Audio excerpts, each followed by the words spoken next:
Hey everybody, it's going live now. Perfect. Hey everybody, it's Lewis Porter Jr. What's going on? So first off, let me talk about what we're going to be talking about tonight. I think that we might there might be some things that are going to be said that not everybody's going to be happy with. But, I know this is going to be kind of controversial. Before this show even started, while thinking of the topic and going over some research and just looking at some stuff, I'm like, oh, I think I'm about to kick open a hornet's nest. Hey, Jason, what's going on? And it's one of those, geez, you don't want to kind of do that, but you kind of have to do that, So, look, we're talking about things that are important. These things are interesting. We're going to talk about them. Hey, Angel, and I'm sure there'll be some issues. So, yeah, this one, even though it's going to be related to comic books, there's going to be some moments that's not related to comic books, but in the industry in general. So you might see some stuff and hear some stuff that you may not want to hear. And if you're of a sensitive nature, or you might be of a sensitive nature, or you may not be able to handle certain stuff, you may not want to listen to this, just saying, because I've got my own opinions on things. I think why things should work a certain way. And they're not always, they're not always positive, but they are my thoughts. And, I think people can look at them any way they want to. That's your opinion. I'm not trying to make enemies, but at the same time, I am trying to inform people. So sometimes that's going to be, controversial. So it is what it is. So it being Wednesday, it's new comic book day, and I got a bunch of new comic books. Let me show you what I got today. Next, let me show you. I kind of show you in a certain kind of order because, all right. So first up, I picked up the Unworthy Thor. This is 100%. Jason Aaron, who's writing it, I love his store, so I was like, oh, I gotta check that out. And then they got Oliver Copier, who's one of my favorite artists, working on it, and I'm like, it's a win. And I read it, and it was great, and the art was great, and the story was great, and it's very cool, and once again, I loved it. The other two I haven't read yet. It's a busy night, of course, but I was always interested because of who was involved. Champions, Mark Waid, that's all I gotta say about that. And Alberto Ramos, who's I've been a fan for years, so it's like, hey, what could go wrong here?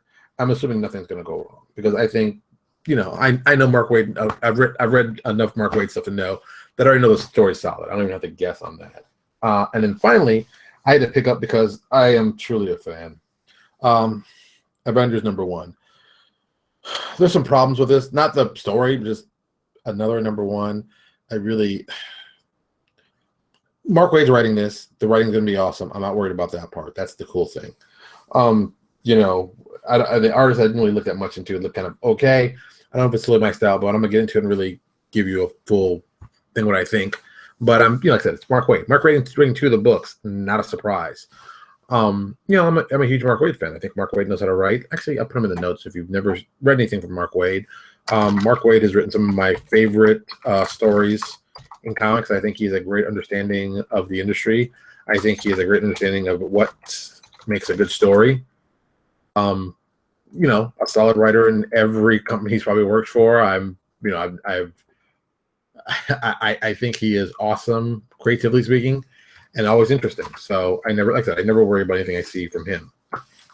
Now that being said, so I'm looking on the rack of books on the rack, and I am a comic book fan. So I look at the racks, I see what stuff's going on, and see what stuff's selling. And I know it was as of late. There's a controversy online with the Mockingbird book, I guess, being canceled, and she's wearing this T-shirt that says "Tell me about my feminist agenda." And I'm not gonna lie, when I read comic books, I read it for escapism. That's why I read them. I enjoy them. I don't mind tying in some real world things to stuff, but I don't want to tie in too many because it's supposed to be not this world, but some things have to be tied in just for storylines. So in the last year or more than a year, Marvel's really been pushing a lot more female characters, a lot more stuff. So I'm like, okay, it's great. If it's good stuff, it's great. I don't care. I care if it's good. That's all I care about. But I don't think the marketing has been their best. And the quality stories, I don't think have been their best. I picked up Mockingbird, the first one, and I gave it the quick look. I didn't like the art, and the story didn't seem to catch me, which is always kind of a worry. That kind of worried me. It's like, because I know how tough it is to get a female-focused book on the stands anyway, and get it read by lots of people. And it's and this thing has happened of recently. I think Marvel started doing this more and more. So today in my comic book I got today, I got to the middle, just like I said, skimming, and they're releasing 2 new books. Okay, they got Gamora and Hulk, and now they're doing a female Hulk, and I'm like, okay, let's open it up. On one side we've got Slapstick and Hawkeye, the Hawkeye that's appeared in the other Hawkeye book, which I thought was well written and well done. I thought that was an excellent book. Smart book to do, just very, very smart in every level. And on this side, Gwenpool, I hope you can see this, Gwenpool and Nova. And looking at this, I noticed a couple things. And this is my marketing hat slash, graphic design hat slash friend of the cool stuff hat. So I'm looking, I'm like, okay, you got Gamora, well-known female character. She's been a long time. I didn't know any of the people involved. The cover is by Esad Ribic. And I'm like, okay, that's interesting. I like the cover, but I don't know what the interior art looks like. And Marco Chitachito, I'm probably mispronouncing his name. It looked like, I don't know what it looked like. I know that they got a good artist for the cover. Okay. I look at She-Hulk. Mariko Tamaki. See, that's why I hate telling people. I'm horrible for pronunciation on people's name. Tamaki, I guess Tamaki. Nico Leon, and cover by Jeff DeCal. And I'm like, okay, cover by somebody else who I know is a good cover artist, but I don't know who the interior artist is. I'm like, okay. Well, okay, let's see what else is going on. Then we're doing Slapstick by Riley Brown and Fred Delenti, which I know Fred Delenti, and I'm like, okay, not my favorite book. And I've got some artists I've never, Diego, and I can't pronounce his last name. Sorry, I just can't pronounce the last name. And then David, covered by another person. I was like, okay.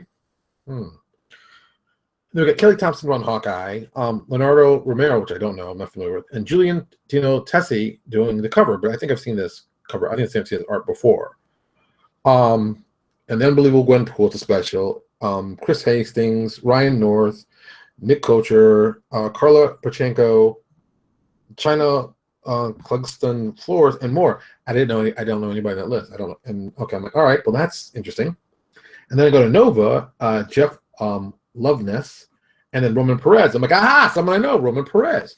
We're all Roman Perez fans, but you're like, who's Roman Perez? Roman Perez is a guy who started out doing lots of RPG work, specifically for Palladium. Has done tons of stuff. He has a great webcomic called Cuckooberry. It's Kukuburi. You can find it online. It's very, very cool. So I'm like, okay, good. Someone I know, someone I've actually met, someone I can support as a friend of gaming and a friend of what I do. I'm like, cool, no problem. And then finally I tried another Guardians of the Galaxy series, Grounded. And it's, the covered by Art Adams. Yay! Written by Brian Michael Bendis. And I'm not a big fan of Bendis. But, and I just looked at it. I was like, this is one of those weird moments where I noticed that something bad has happened at Marvel. And I think I go back to when I've noticed that they've been pushing a lot of female characters to the forefront. Now, I don't care if a character's male, female. I care if the character's cool. That's all I give. That's what I care about. Everybody else care about, sex. So that doesn't matter. But I've noticed the quality of the stories have not been as strong as they've been in the past. My personal feeling has been that I think that Marvel has done so well throughout the years because they mastered the idea of, doing story-focused stories, while like DC for a long time did character-focused stories.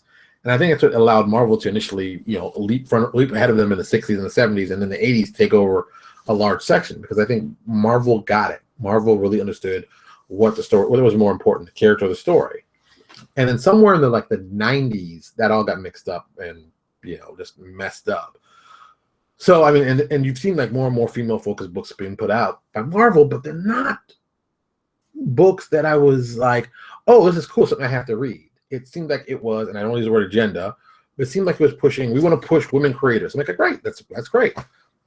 But the books weren't trying to get women onto reading them, at least what I felt, and they weren't trying to get me onto reading them. And it's like, okay, not every book's for me. I'm a comic book fan, I understand that, I get that. But I do get the feeling that some of these were not at all trying to be aimed towards me, that didn't have an interest in me as a person, as a fan of comic books, or I might be interested, or characters I've seen in other books that I might be interested in. I just got that feeling from them. And looking at the books I just saw, there are a lot of female books. I'm like, okay, a lot of male books. That's only fair.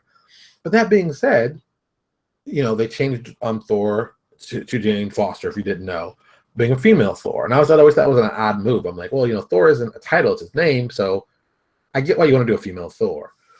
And then with the changing of Captain America to Sam, and I'm like, okay, I'm a huge Captain America fan, but Sam's had his own identity for 30, 40 years.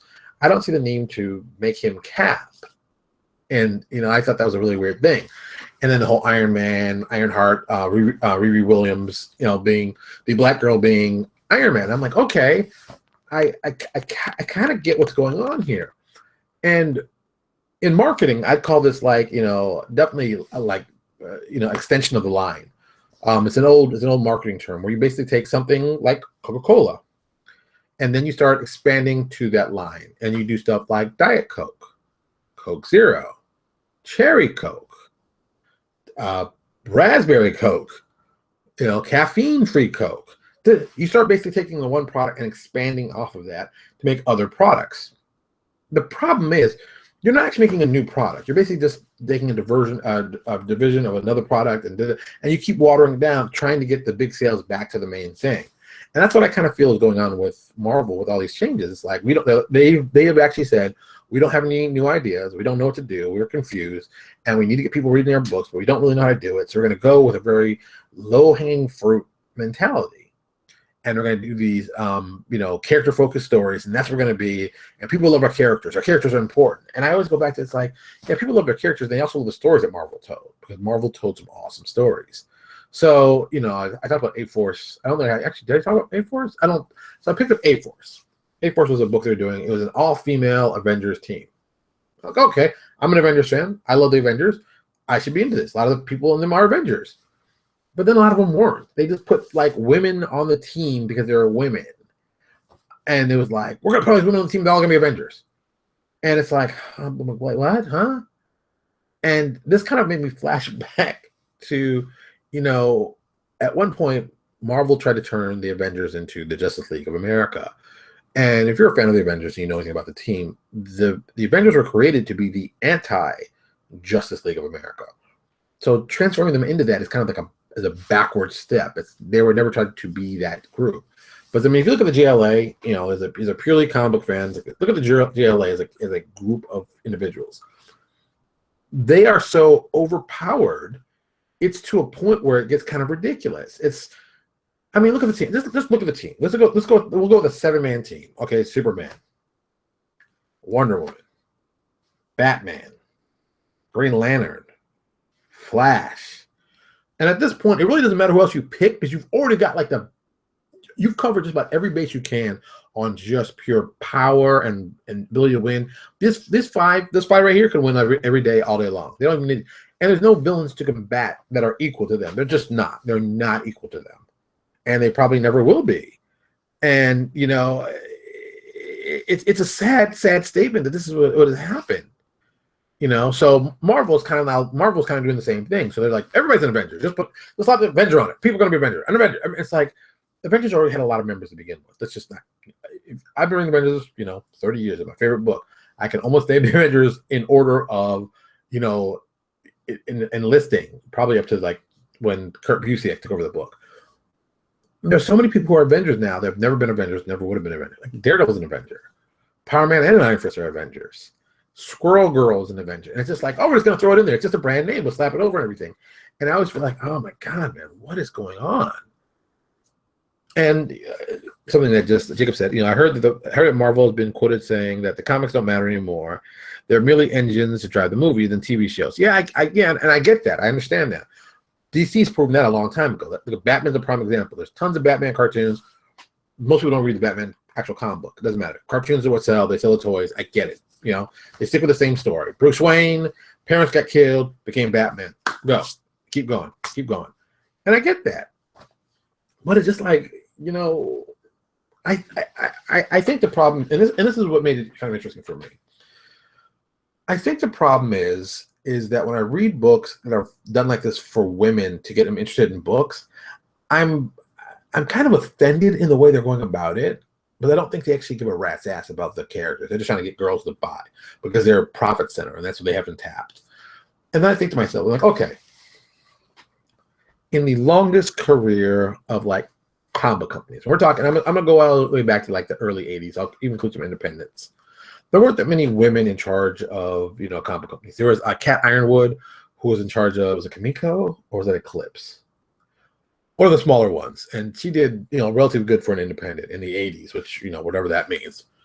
The closest thing where I ever found an actual comic book company that actually seemed to approach women as serious fans of the books and get them interested. There's only one company that always pops my mind first, and it just comes up, and because I'm probably a fan of them, and I read a lot of their books, and I was just amazed about how many, and they did something smart too. They also picked other genres. They didn't really do superheroes per se. They picked different genres of fiction and did their books around that. And the company I'm talking about is CrossGen. I always refer back to CrossGen, and I'm always impressed that CrossGen as a company, while they did do some stupid things at the end, they did do some smart things. And one being, diversify what we're writing about and get those different genres. Because they covered fantasy, they covered detective, they covered sci-fi, they covered Japanese samurai, and and different types of fantasy, high fantasy and low fantasy. And they were smart. They spread themselves out among the genres and told great stories about great characters. And their stories weren't character driven, they were definitely story driven, and the stories they told were great stories, and they got it. And I think what they also did was they got a lot of people who probably would never have picked up a book, because look, I read superhero types, that's my genre prefer, but I also read crime fiction. I read a lot of Vertigo books, specifically from the crime stuff. I love the true crime stuff they do. That's one of my favorite genres. But for comic books, it's very tough. I got 100 bullets, that's awesome. And then I've done, basically anything with guns, I'm probably going to check out anyway, because it's a different genre outside of the traditional capes and stuff. But they do so many capes and stuff books, and they try to do spy books, and the spy books they do are horrible. Marvel's tried to do Agents of S.H.I.E.L.D., the TV show, which I don't think is very good, and the comic book, which has never been good. And I don't think they get it right. I think the closest they ever did to try doing a comic book right with adults has been Larry Hama. Whenever Larry Hama writes anything, I think he actually was in the military. He has a better understanding of how to tell good military stories. He did War Journal for a long time. Actually, let me put it. If you don't know who Larry Hama is, I think you should check him out. He was at Marvel for a very long time. G.I. Joe was one of his ones. That's funny when you think about it. Originally when he wrote that whole thing, the whole concept. This is a little throwback, maybe you don't know. Larry Hama created G.I. Joe for Hasbro to do the whole thing. G.I. Joe really was S.H.I.E.L.D. That's what he was really doing, was S.H.I.E.L.D., and he converted to make it for this whole toy line and became G.I. Joe. And it's like, holy cow, man. If he was writing S.H.I.E.L.D., it might have been really awesome. It just brilliant. It's a brilliant writer who understood, Oh, see, I didn't even know this. During the 70s, Larry Hama had very minor roles on TV shows like MASH and Saturday Night Live. Hey, I didn't know that. But like I said, this guy has written a lot of cool books that I enjoy reading. I think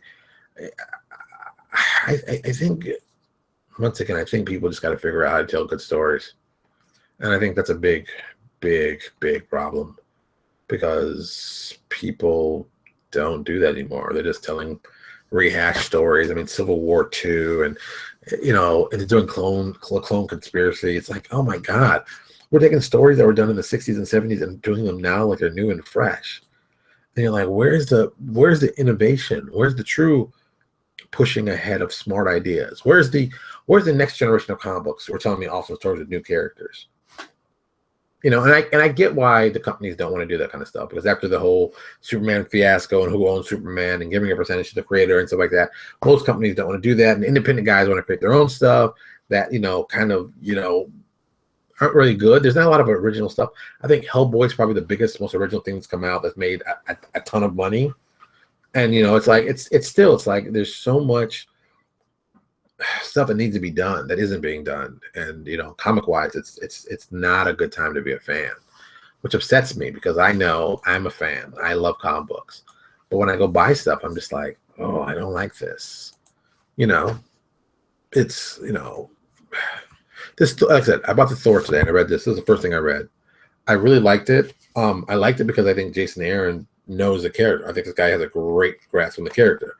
And it also doesn't hurt. The art is awesome. So it's like great art with good, with language. Like, yeah, good story. Boom. It's a winner. It's a winner for me. You know, and they played up to that. And they played up to it smartly. And they tied in something that was a dumb idea, and they made it. I don't want to ruin it if you haven't read it. They tied in a cool idea, and just like, oh my God, really cool. You know. And here's the thing, Jacob. Jacob just put, if you want to find, you got to find good web comics or good stories. And the problem with the web comics is, I am not to the point where I want to read something on a screen like that. I am a book kind of guy. Either give me a book, a floppy, or give me a trade. I'm good either way. And I get that the webcomic guys take a long time for them to build this stuff, and there are a lot of guys doing it, and I think it's cool. But at the same time, I want a print version. If you're doing a webcomic and you're on like issue 1000, you should have a book. Let me see if I can actually find it. There's a book, a series that I read for a long time called Atlan by Nate Pecos. Nate Pecos. And this hurts me. This hurts me. Okay. Nate was working this book. Let me actually, I'll put the link in because I think it's really kind of a book that book. It's a series that everyone should read and I think will enjoy. What made it so good was, I think, the art. And while he was doing it, he was telling you other stuff about like the writing of it and the whole process. And I think he just understood very well. Plus, Nate is a letterer in comic books. Now, apparently, it looks like Nate is not writing anymore, because this one, he said he was going to come back and he's going to do some stuff, but I think he got caught behind and stuff. Like, this book already has 348 pages worth of content. Yes, and some of these get turned to comic books. They are in comic books, but I'm just like, dude, this should be a trade. This is trade size kind of thing. And in the earlier ones, they're just maybe not the greatest work, and they're the wrong size and stuff like that. And the art's very rough. If I was him, maybe I'd go back and actually redo them, because you can see the art change. The quality of his art changed in the middle of it. I mean, he started it, and let's see if I can figure out like where the art. Well, the quality started getting better. It looks like issue 60, or. But it's like you can kind of see where the stuff gets better and like I said, I think, yeah, okay, it's just 41. 41's kind of the old stuff. There's still some coloring changes he's done. And like I said, he can go back and redo these if he wanted to and put out a real cool trade that I think this would do very well as a cartoon. I mean, yeah, it's kind of violent and there's some adult stuff, but I think it'd be awesome. So why not try different things? The Invisibles. Well, you know how Grant Morrison feels about the Invisibles in the Matrix. Ouch. It's like, once again, if you didn't ever a fan of Marvel, there's a lot of good Marvel stuff that a lot of people did not read. I think there's some good stuff, Marvel stuff that people should have read. But at the same time, Marvel has not changed the characters in 20 years. And I'm being nice when I say 20. It's really more like 30 years. I think the last time when Marvel decided to really change up anything was the early 90s, when Claremont had left, and then everybody wanted to jump on and write X-Men, and then everybody wrote the same X-Men story. And it's like, holy crap, how many guys can write the same X-Men story? It just, and Avengers at the same time were not doing very well. Captain America, which this is going to be sacrilege, I'm going to say it. Mark Grunwald was not writing some of his best work, like Capwolf. But the sales were going, and I don't think they had anywhere to go. I don't think they knew how to get new people on. They had a lot of people reading it, and the books were interested in people getting cool stuff. But now that there's movies, I don't think they're thinking, oh, we still got to do comic books, because the movies will sell, and we'll just redo a movie. But to me, it's like, you still got to tell newer, better stories. There's only so many times you can tell Days of Future Past before it gets kind of old. I mean, the first time, seeing on the screen, yeah, it was amazing. I was just like, wow, that's amazing. It wasn't the comic book version I wanted to see. I didn't see Wolverine's skeleton blown off, and I didn't get to see, Storm getting impaled by a spear, or Colossus beat. Well, I did see Colossus beaten to death, but more like 3 or 4 sentinels instead of 1, which I thought was like, oh, so goofy. So yeah, I mean, there's ways that could have been done differently, and there's ways this industry could be done differently. And I always go back to the same thing with this. I'm always upset that this part of the industry, this part of even gaming, has not progressed. Somebody made a comment. I gotta actually read where it was about cross-gen. Cross-gen could have been, Alan said cross-gen could have done very well in RPGs. Oh, I think so, totally. I think also CrossGen figured out like the formula to make things work. You know, they had a big story that they connected through all the books, and it made sense. And you didn't have to read everything. You didn't have to read everything. You know, the things you could read your own book. That's the only thing you like, and maybe not even talk about the bigger story. But the bigger story was there. There were reasons for the bigger story. Things were put out, and you know. And the part that always upset me is I talked to Tony Bernard. He happens to live in Central Florida. I see him. He does a lot of the local cons, and he told me like the ending they had planned for the whole negation war and what was planned. And what I thought was one of the coolest moments, oh my God, what I would love to see is Obregon Kane fighting against the big bad guy, and apparently he was going to be beating his head in with a toilet seat, which I'm like, what? And they explained it, and they show you even he shows you the page of where the thing would have come from to make it all sense, and it was like a goofy idea, but it worked, and I was like, oh my God, this would have been awesome, but you know they ran out of money. They made some bad business decisions, and that's what happens when you get some people who think I will use my money and I'll influence the market. That's not how you influence the market. You influence the market by quality stuff and doing quality stuff. And if you keep doing quality stuff, people will be influenced. That's it. All right, I'm gonna get out of here. I gotta finish these books. I gotta do some more work. I gotta talk to Jeff Lee about some stuff because it's getting crazy up in here. It's getting crazy up in here. What can I say? All right, everybody. Tomorrow, of course, will be our Thursday show. Will be our wrap-up show. I'm sure we're going to talk about something cool. I'm going to find something interesting to talk about. I have an idea that I might do something interesting, but I'll have to see if I can find enough stuff for it. But if I can, you might get excited. Hey, you never know. All right, everybody. Thank you so much for coming to the show. As always, push it a little bit over here. See? It's so weird when you do it. Like right there. It's really right there. It's really off screen, so kind of off the filter. But if you're right there watching YouTube, subscribe. If you haven't subscribed yet, it's going to be a fun show. There might be cake. You never know. All right. I'm out of here. You all have a good night, and I'll talk to you later.